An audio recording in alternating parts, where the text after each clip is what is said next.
Good morning, students. Say your prayer. Thank you. நான் ஒரு நல்லாசிரியர். நான் உங்களுக்கு தாயாகவும் தந்தையாகவும் இருந்த முறையாக அன்போடு கல்வியை போதிப்பேன். நான் ஒரு நல்லாசிரியர். நான் உங்களுக்கு தாயாகவும் தந்தையாகவும் இருந்த முறையாக அன்போடு கல்வியை போதிப்பேன். நான் ஒரு நல்லாசிரியர்.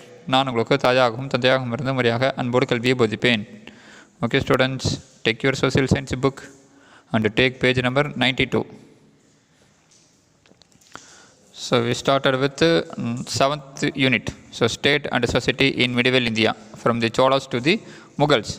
So the state and society in medieval India. So today we will start with impact on polity. So today we will move to the next topic, impact on polity. So impact means the powerful effect. So some important effect on polity. So polity, the process of government. So what type of government existed in medieval India and its effect on Indian society. So in Indian history, so had a far-reaching, so likely to have a lot of influence. So in Indian history, so we had a lot of influence so on administrative institution, society and the economy across the subcontinent. So because of the various rulers, so they who ruled India during the medieval period, so India had a far-reaching consequences on administrative institutions, society and the economy across the subcontinent. So across the subcontinent means so across India.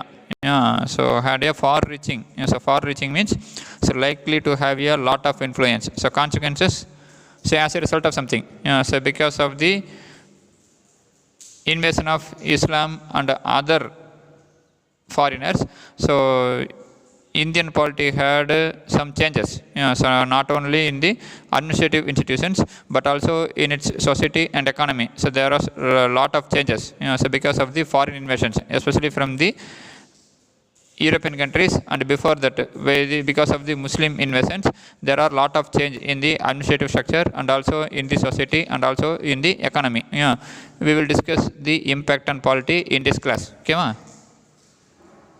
So recall what we have discussed in our previous class. So first, so the medieval period in India, it starts from 7th century AD till the beginning of the Mughal rule in 16th century. That is from 7th century to 16th century is considered as the medieval period in India. So the Mughal era, so which begins from 16th century to 18th century, is referred as the early modern period. Then we discussed about the major political changes. So in south, it was the Chola Empire. Then in the north, so from 12th century, so the Islam empire begins. Then we discussed about the Vijayanagar and Bahmani kingdom. Then finally the Muslim rule became more strong, so more powerful under the Mughals in the north. Then finally we discussed about the coming of the Europeans. Okay, so then the political changes, so which took place between 1000 to 1700 AD. In first we discussed about the North India, the advent of Islam. So Muhammad Ghori established the first Muslim kingdom in Delhi. Then later Khilji dynasty and Tughlaq dynasty, so tried to extend their kingdom, and Islam spread during their period. But the Islam became more powerful. So the Islam empire was consolidated during the period of Mughal empire only. Then during the Tughlaq dynasty, so two kingdoms emerged in South India. So one is the Vijayanagar kingdom and another one is the Bahmani kingdom. So we have discussed that also. Then at the same time in South India, so in the 12th century in South India, so Chola empire emerged. So it became more popular under the rule of Rajaraja Cholan and Rajendra Cholan. So they gave importance to temples, so construction of temples. Apart from that, so the Chola rulers, Rajaraja I and Rajendra I, so they extended the empire so beyond India. So even so they captured Indonesia, so islands in Indonesia. Okay, so thus they take the pride of Tamil culture to the Southeast Asian countries. Okay, then we discussed about the Vijayanagar and South India after the Cholas. So after the decline of Cholas, so Tughlaq, so they established their role in South India, but it was put to an end by the Vijayanagar Empire, and also the Vijayanagar Empire had quarrel with the nearby kingdoms, especially with the Bahmani kingdoms and the Sultanate. So finally the Vijayanagar Empire began to fall after the Battle of Talikota. So we have discussed that also. Then we discussed about the Mughals. Yeah, so the six great Mughals. Okay, so the Mughal Empire was founded by Babur in the year 1526 AD. Yeah, then the six great Mughals. So the Mughal rule began in 1526, but it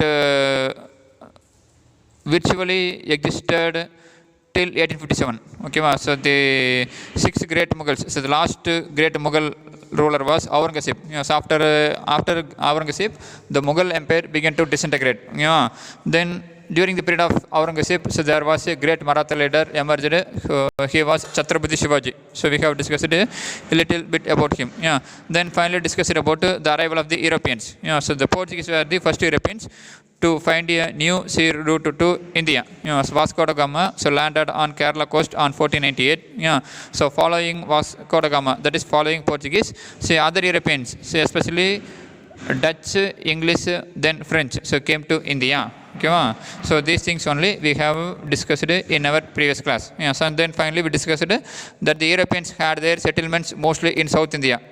So they didn't have their territorial places in India. So because India was ruled by the great Mughals during that time. So Mughal Empire was very powerful. So that the British and other Europeans could not capture, so could not have their territory in India. But in South India, so in some regions they have their territories. So they have their own enclaves, so which we seen in our previous class. Okay, so today we will move to the impact on polity. Okay, so what are the kingdoms we have discussed?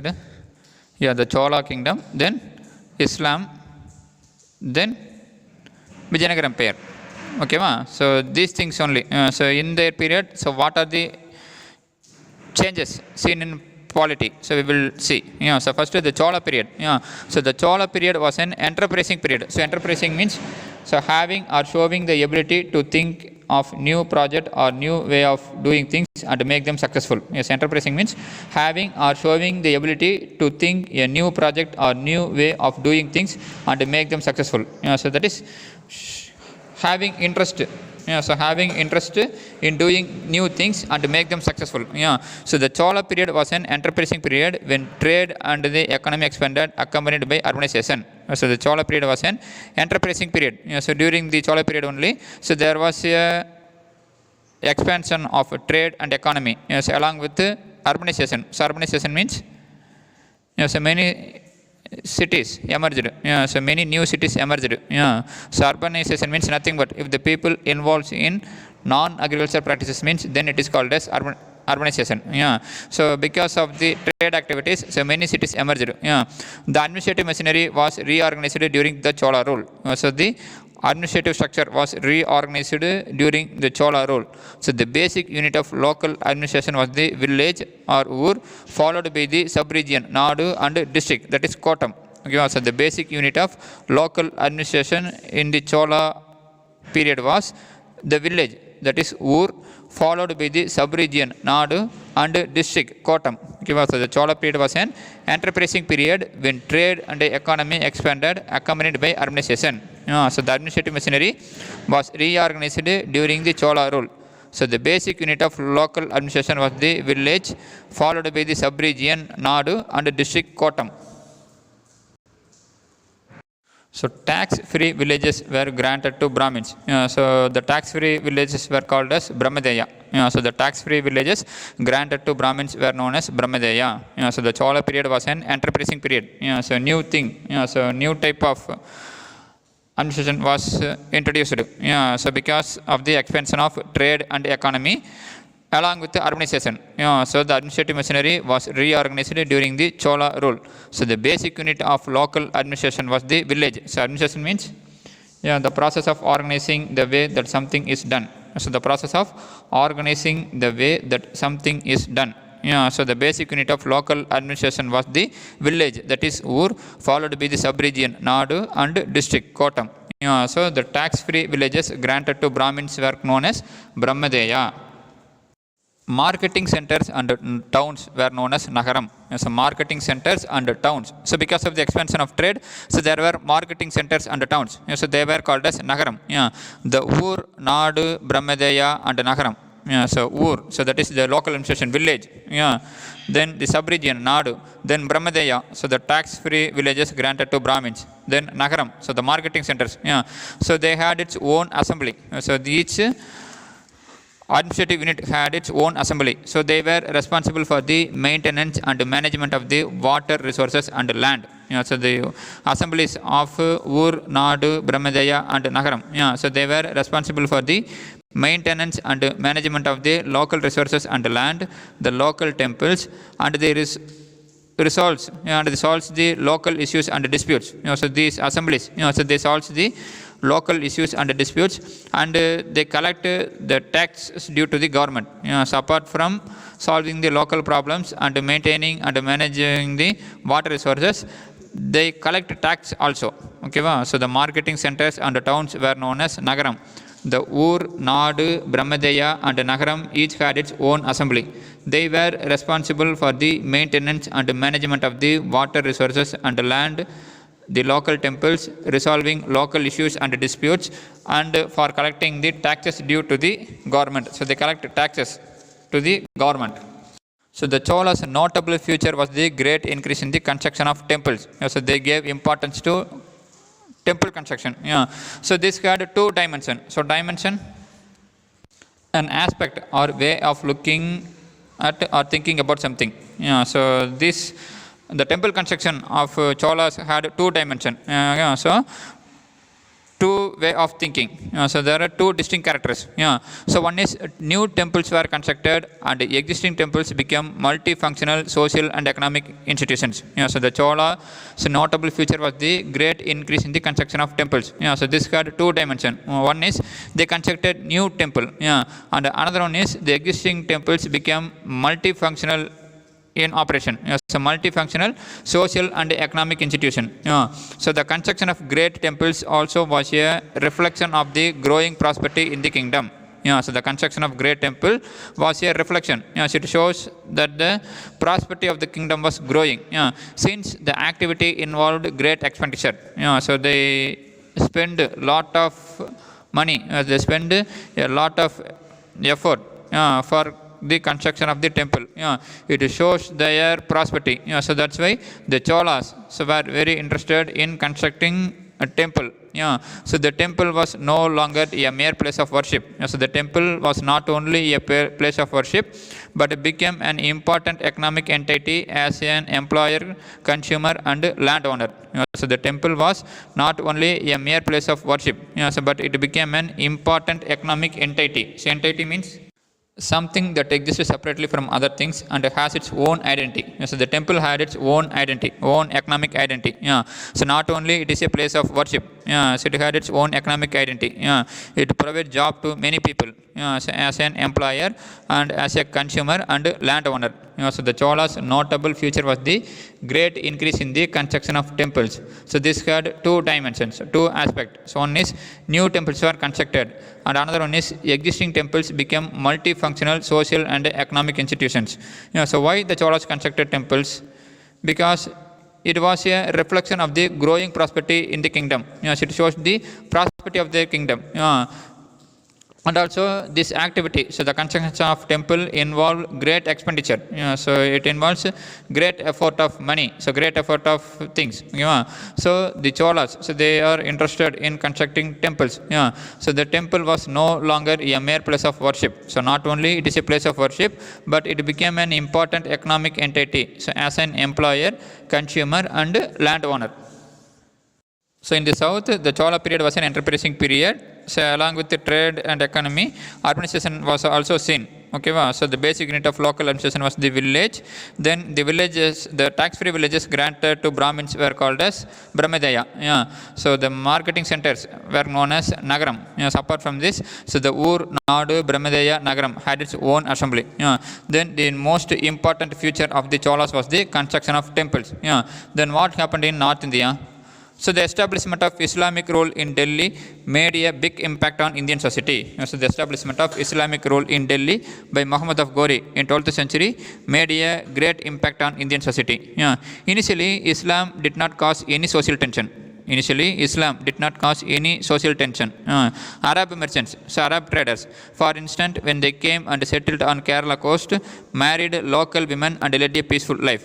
So before the Islamic rule established in Delhi in 12th century, the Arab traders so came to Kerala so through the Arabian Sea. So the Arab merchants, so by sailing in the sea, they came to Kerala coast. So during 7th century, 8th century, they came to Kerala. Okay? So they came to Kerala and settled on Kerala coast, and they married local women and led a peaceful life. Arab merchants, for instance, when they came and settled on Kerala coast, they married local women and led a peaceful life. So this situation changed when Islam became a state power. So this situation changed when Islam became a state power. For a medieval ruler, one way of asserting imperial authority. So for a medieval ruler, for a medieval period ruler, one way of asserting. So asserting means to state clearly and firmly that something is true. So for a medieval ruler, one way of asserting. So asserting means so state clearly. So the imperial authority. So imperial means so related with empire. So imperial power was to demolish the place of worship of the enemies. So for a medieval ruler, one way of showing his power was to destroy the place of worship of the enemies. So for a medieval ruler, one way of showing his power, so one way of stating clearly his power was to demolish, to destroy the place of worship of the enemies. Otherwise, Islam as a monotheistic religion had its positive impact in Indian society. Apart from the demolishing the temples of Indian rulers, Islam is a monotheistic religion. So monotheism means so worshipping and believing only one God. So monotheism means so believing in only one God. So say for example, so Islam, so they have only one God, that is Allah. But we follow polytheism. So polytheism means so worshipping more than one God. So more than one or two God. So we have multiple gods. So we worship Vishnu, we worship then Shiva, Muruga, like that, no. But in Muslims, there is only one religion. So that is monotheism. So Islam is a monotheistic religion. So it had its positive impact in Indian society. It played a decisive role in the evolution of a composite culture. It played an important role in the evolution of a composite culture. So composite means so made of different part or material. So the establishment of Islamic rule in Delhi made a big impact on Indian society. Initially, Islam did not cause any social tension. Arab merchants, when they came and settled on Kerala coast, settled on Kerala coast, they married local women and led a peaceful life. So this situation, so which existed in 7th century to 11th century, changed when Islam became a state power. So for a medieval ruler, one way of showing his imperial power was to destroy the place of worship of the enemies.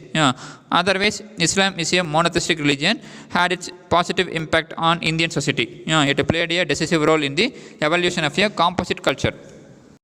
So Muslim kingdoms in Delhi as well as in Deccan also attracted migrants. So migrants means so persons moving from place to place. So Muslim kingdoms in Delhi as well as in the Deccan also attracted migrants from Persia and Arabia who moved to India and took up services in these states.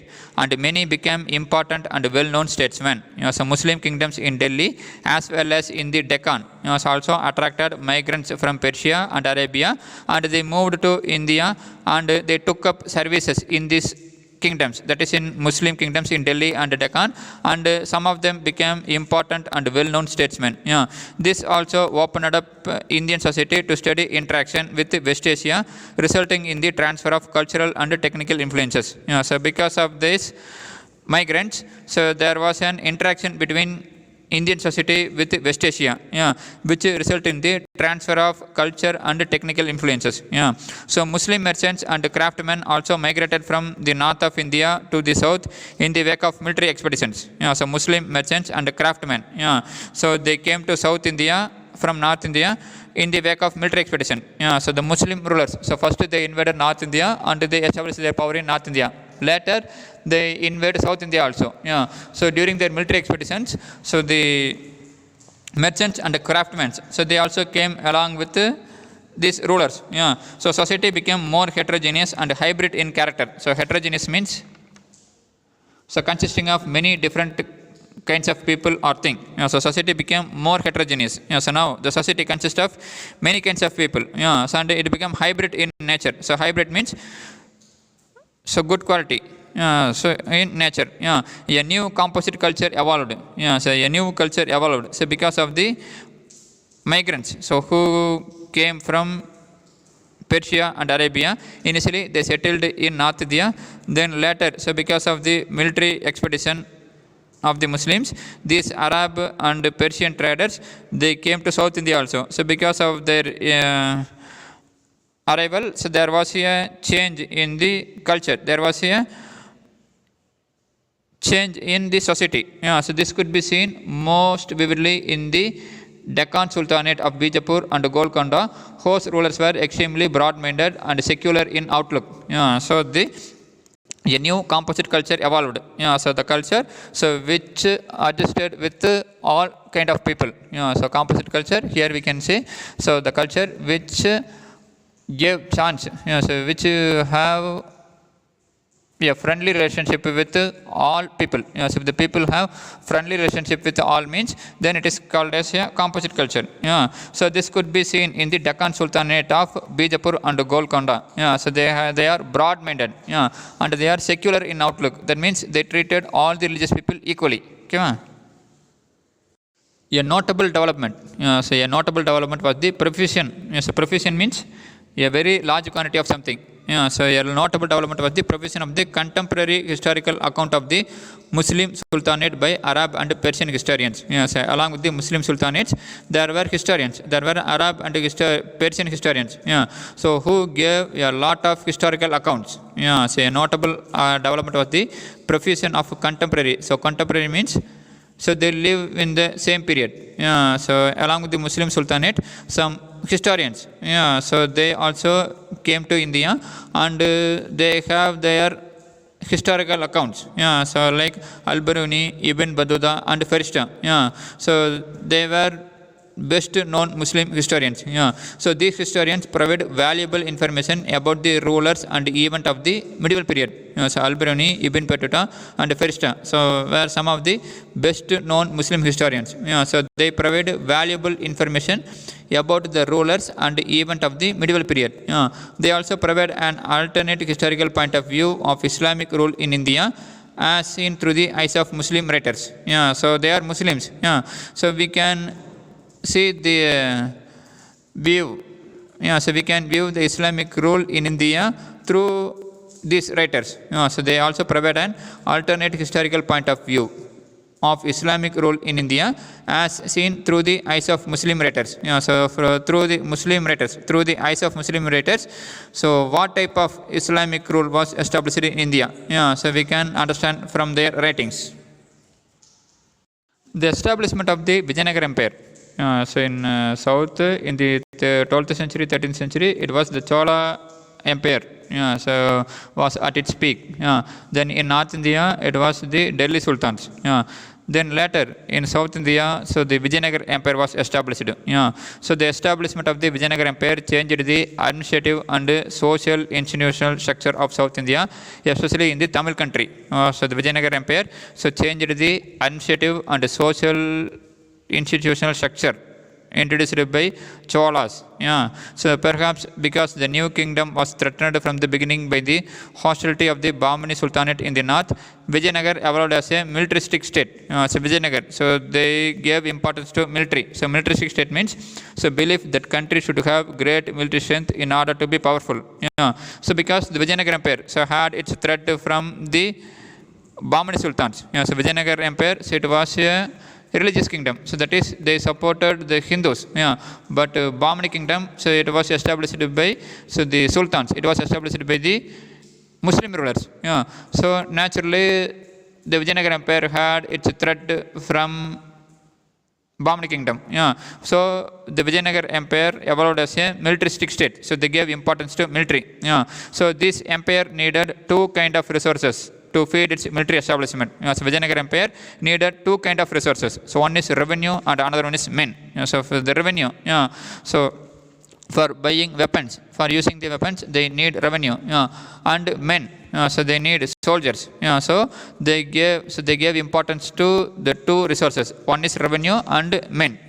So this was achieved through reorganizing the administration of the conquered territories, especially in the Tamil region. So how they get these resources, revenue and men? So just by reorganizing the administration. So in the conquered territories, especially in the Tamil region.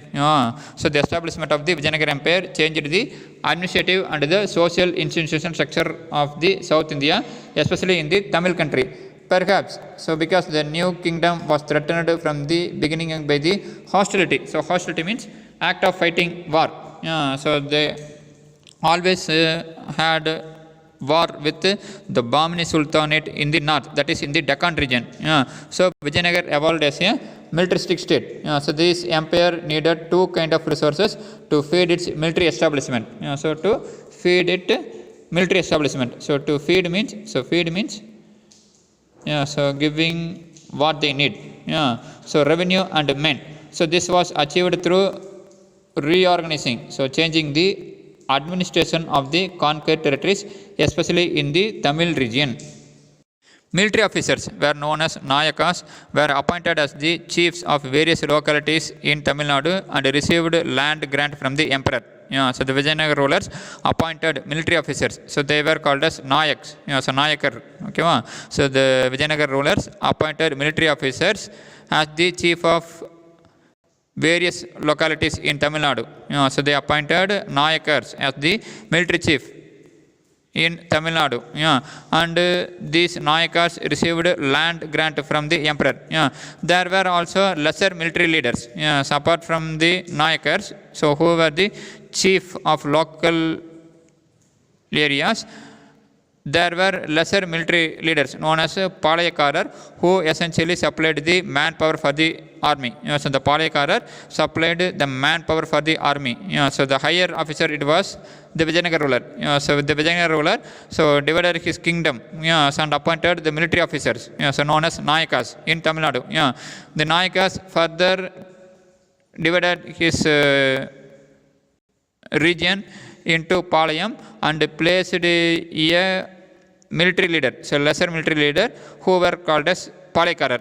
So the Palayakarar supply the manpower for the army whenever required. So many forts were built which were under the Brahman commanders. So many forts were built by the Nayakars under the Brahman commanders. Okay, so the military officers known as Nayakas were appointed as the chief of various localities in Tamil Nadu, and they received land from the emperor, so land grant from the emperor. There were also lesser military leaders known as Palayakarar, who essentially supplied the manpower for the army. So the Vijayanagar Empire, so they gave importance to revenue and men because they ruled the country by using their military strength only. So they gave importance to military. So they appointed the chief of various localities. So as the military officers. So military officers were appointed as the chief of various localities in Tamil Nadu.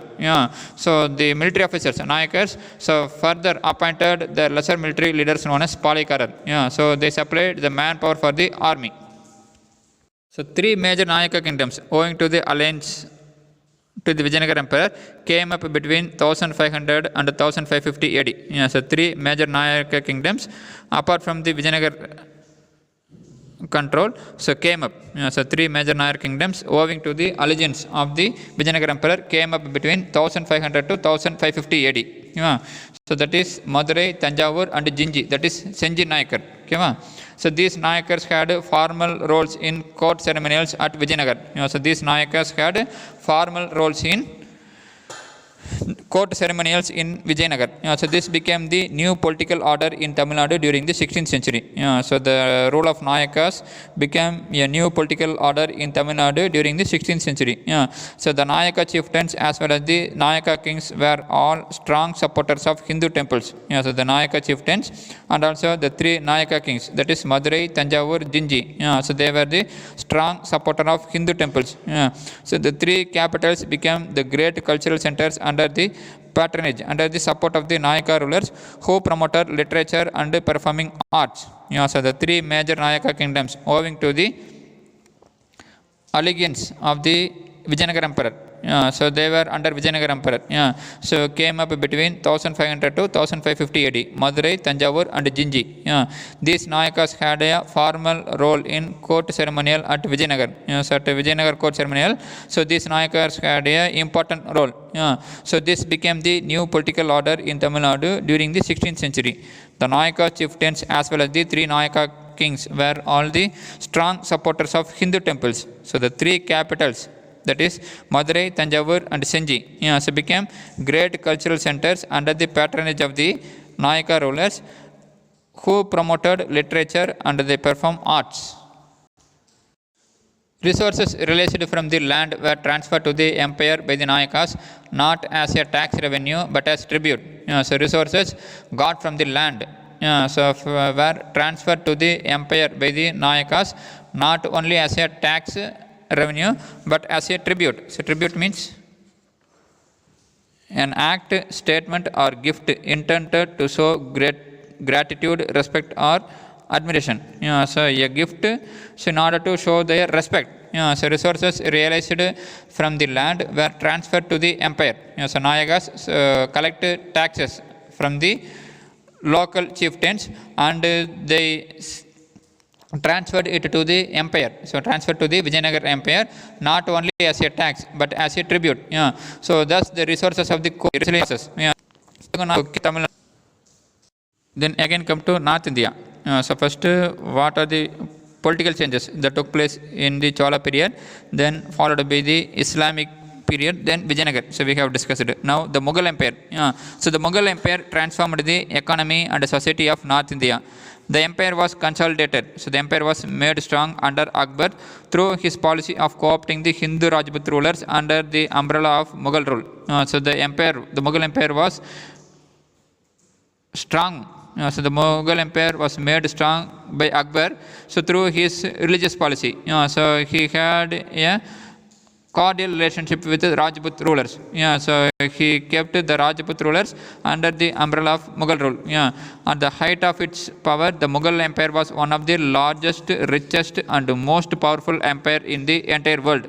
So at the height of its power, the Mughal Empire was one of the largest, then richest and the most powerful empire in the entire world.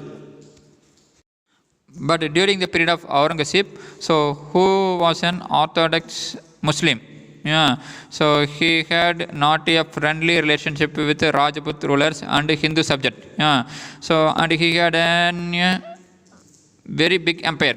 So he invaded South India and he had maintained a enemy relationship. So he does not have a good relationship with the Hindu rulers and the Rajput rulers. So which result in the collapse of Mughal Empire. So and finally it vanished away in the 18th century, in part due to Aurangzeb's reversal to orthodox Islamic principles of governance. So Akbar, he had a cordial relationship with the Hindu rulers, but Aurangzeb, so he had a orthodox Islamic principles, so which threatened the Rajput rulers and Hindu subjects. The overextended empire began to collapse under its own weight by the beginning of the 18th century. So during the period of Aurangzeb, so at the time of the death of Aurangzeb, that is in the year 1707, if you see the Mughal Empire, it included the overall India. So from north to south included Pakistan and the whole of India except some part of Maharashtra and South India, because in Maharashtra, so the Maratha kingdom was established by Shivaji, okay, but it began to collapse after him, so because of his orthodox religious policy. Finally, the arrival of the Europeans in India ultimately culminated in the establishment of colonial rule in India under the British. So Europeans came to India as traders, and the arrival of the Europeans came to an end with the establishment of the colonial rule in India by the British. And this is what is considered foremost when discussing the impact of the European presence. So we will discuss about the presence of Europeans in the coming lessons. So there was an explosion in the demand for Indian textiles in the European markets. So there was a great demand for Indian textiles in the European markets, often referred to as the Indian craze. So there was a great demand for the Indian textiles in the European markets, so which was referred as Indian craze. So this led to the significant expansion of the textile production in India, which was accompanied by an expansion of the production of commercial crops like cotton and indigo and other dyes. So because of the demand of Indian textiles in European markets, there was an expansion of textile production in India. So which was accompanied by the expansion of the production of commercial crops. So later, so because of the demand of the Indian textiles in European markets, so there was an increase in the production of commercial crops like cotton, indigo and other dyes. So indigo means so natural dye, so which is used to provide colors to cotton. Okay, so colors to dresses. Okay, so the arrival of the Europeans in India ultimately culminated. So ultimately came to an end with the establishment of the colonial rule in India under the British, and this is what is considered the most important one, so which we discuss in the upcoming lessons. So there was an explosion in the demand for Indian textiles in the European markets, often referred to as the Indian craze. So this led to the significant expansion of textile production in India, which was accompanied by an expansion of the expansion of the production of commercial crops like cotton, indigo and other dyes. Then the society. So we discuss about the impact on polity. So what are the political changes so that took place in medieval India? So first the Chola period, then the Delhi Sultanate, then the Vijayanagar kingdom, and followed by the Mughal Empire. So in the Chola Empire, so there were assemblies, so local assemblies, so which will look after the local administration. Then the Islam. So initially Islam had no deep effect on Indian culture. But when they became the state power, there was some effect. Then the Vijayanagar Empire. So Vijayanagar Empire was a militaristic state. So because they face hostility. So they had involved in war often with the Bhavani kingdom. So they gave importance to military. So they appointed local chieftains called as Nayakas. So especially in Tamil region. So their duty was to supply manpower to the army. So the Nayakars in turn appointed the lesser military officers called as Palayakarar. So their duty was to collect tax and transfer it to the empire. Okay, so they changed the administrative structure set up by the Cholas. Then the Mughal Empire. So the Mughal Empire so totally changed the economy and society of North India. So it became strong under Akbar. But it began to collapse after Aurangzeb because of his religious policy. Then finally the arrival of the Europeans came to an end when India became the colonial rule under the British. So these things only we have discussed. Then finally, so there was a demand for Indian textiles in Indian markets. So Indian people gave importance to commercial crops like cotton, indigo and other dyes. So now the society, so the social structure. First caste. So caste is the most distinctive aspect of Indian society. So distinctive means having a quality or characteristic that makes something different and easily noticed. So the caste is the most important aspect of Indian society. So an important characteristic feature of Indian society. So we first need to understand two dimensions of the term caste. So we first need to understand so two different meaning of the term caste.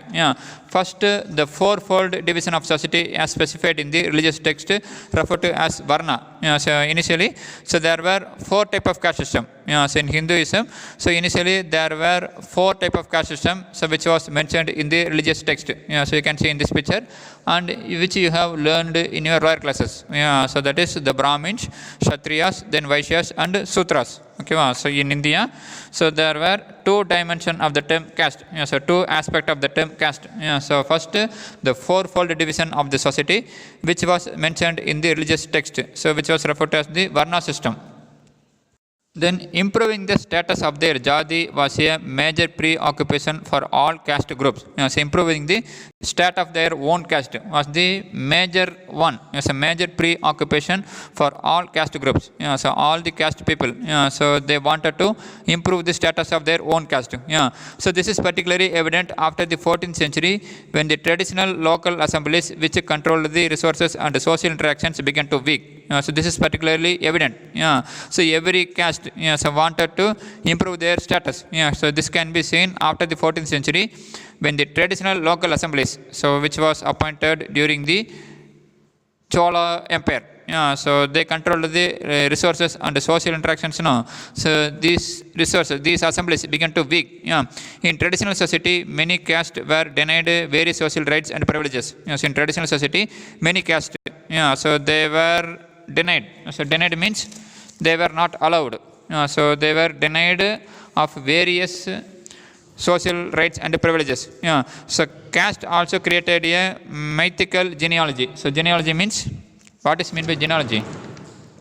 The study of family history, including the study of who the ancestors of a particular person were. So genealogy means the study of family history. So caste also created mythical genealogy to establish its origin. This was used to justify the claim for the right to a higher status in the hierarchy. So caste, so they created a lot of stories. That means, so they have their own history. So they claimed that they came from, say, a particular person's dynasty, and they have to be kept in high status in the society. So likewise, they created some stories. So these genealogies are found in many of the manuscripts collected by Colin Mackenzie. So this history, so this family history are found in many of the manuscript.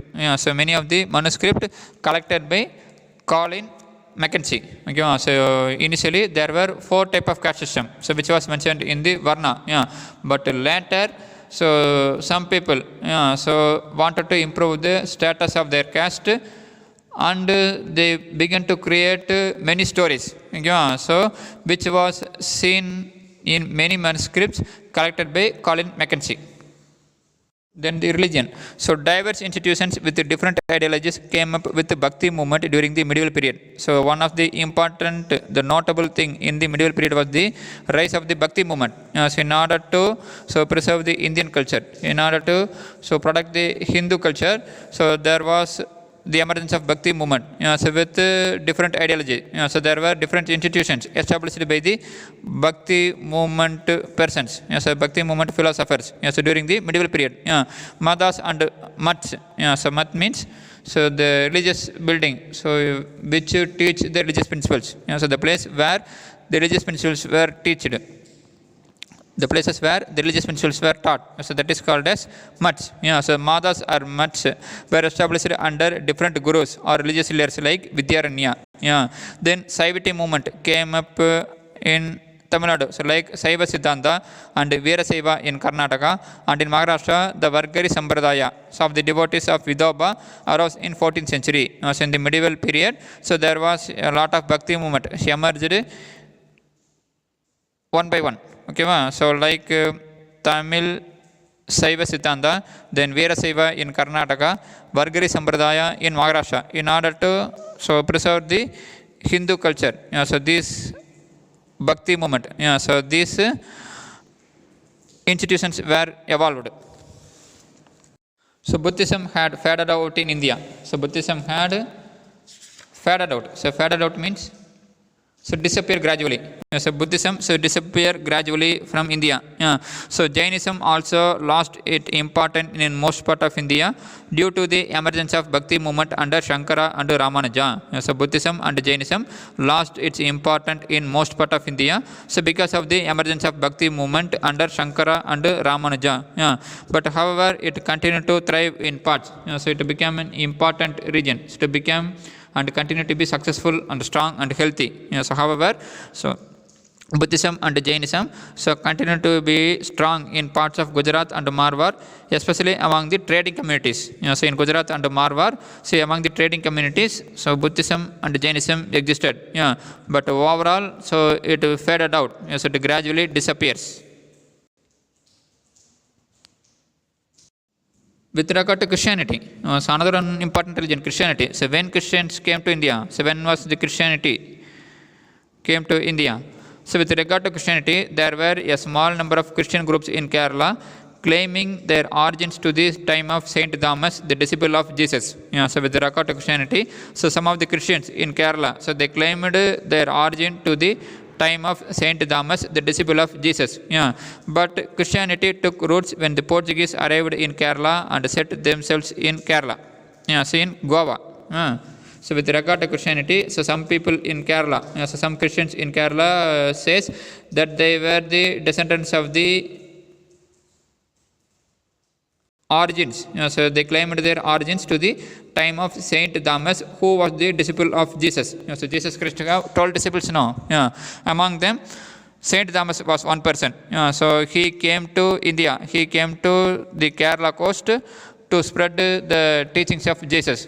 So some people claimed their origin to the period of Saint Thomas. But Christianity took roots when the Portuguese arrived in Kerala and set up themselves in Goa. In Goa itself, the local population was under the great pressure to convert to Christianity among the fishing communities on the Pandian coast. In Goa itself, the local population was under great pressure. So they were converted to Christianity, especially among the fishing communities on the Pandian coast. So if you see in Tamil Nadu, in the fishing communities in the Pandian region, in the Pandian kingdom, so many people were converted to Christians. So the best known among the Jesuit missionaries were Saint Francis Xavier, so who was instrumental in making the fishing community to take Christianity in the Tuticorin region. So Saint Francis Xavier, so he was one of the best known Jesuit missionary. So Jesuit, a member of the Society of Jesus, a Roman Catholic religious group. So their duty was to convert the other religion people to Christianity. So Saint Francis Xavier, so he was an important person in converting the fishing community people to Christianity in the Tuticorin region. Another notable Jesuit was Robert de Nobili, a scholar who was based in Madurai. So another notable Jesuit was Robert de Nobili. So he was a scholar and he was in Madurai. So the Christians, so they began to spread their religion after the arrival of the Europeans. So they came to India and settled down in the coastal region and they converted many coastal people to Christianity. In the north, a new religion called as Sikhism was founded by Guru Nanak, who lived during 15th and 16th century. So in the north, new religion called as Sikhism was founded by Guru Nanak, lived during 15th and 16th century. Sikhism grew in strength in spite of severe repression by Aurangzeb. So Sikhism grew in strength in spite of severe repression by Aurangzeb. So repression means the act of using force to control a group of people and restrict their freedom. So Aurangzeb imposed a lot of restrictions on Sikh. But apart from his repression, so Sikhism grew in strength. So foreign religions also came to India when the Jews and the Zoroastrians, that is Parsis, migrated to India. So foreign religions like Jews and Parsis, so came to India when they migrated to India. The Parsis, so who fled Persia to escape persecution, settled in Gujarat, while the Jews lived in Kerala. So the Parsis who fled away from Persia, so because of the emergence of Islam, so the Parsis, so who faced persecution. So persecution means to treat somebody in a cruel and unfair way, especially because of their religion, race, etc.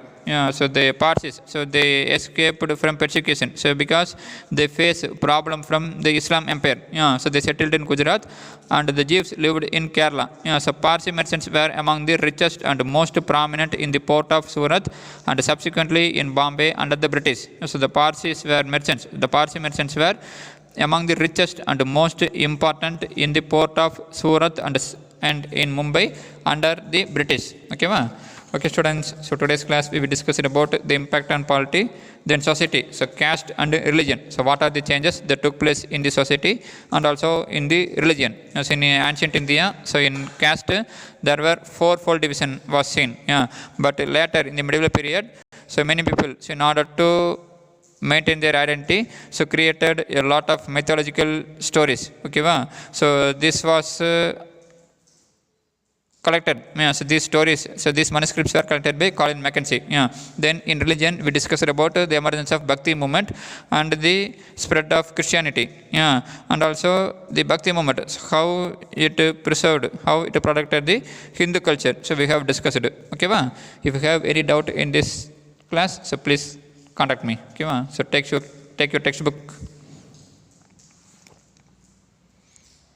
Page number 94. Textbook reading. So read the heading religion fully. Then homework. So take page number 100. Sixth Roman letter, third question. Chola period was an enterprising period in the history of Tamil Nadu. Elucidate. Page number 92. So see the heading impact on polity. In that second paragraph, so the Chola period was an enterprising period. So starting from that, so write the paragraph fully. Yeah. So then next paragraph, the Chola's notable feature was the great increase in the construction of temple. This had two dimensions. New temple were constructed and the existing temple became multifunctional social and economic institution. So up to that, the answer for third detail. So write it in your homework note and read it well. So thank you students. Have a nice day.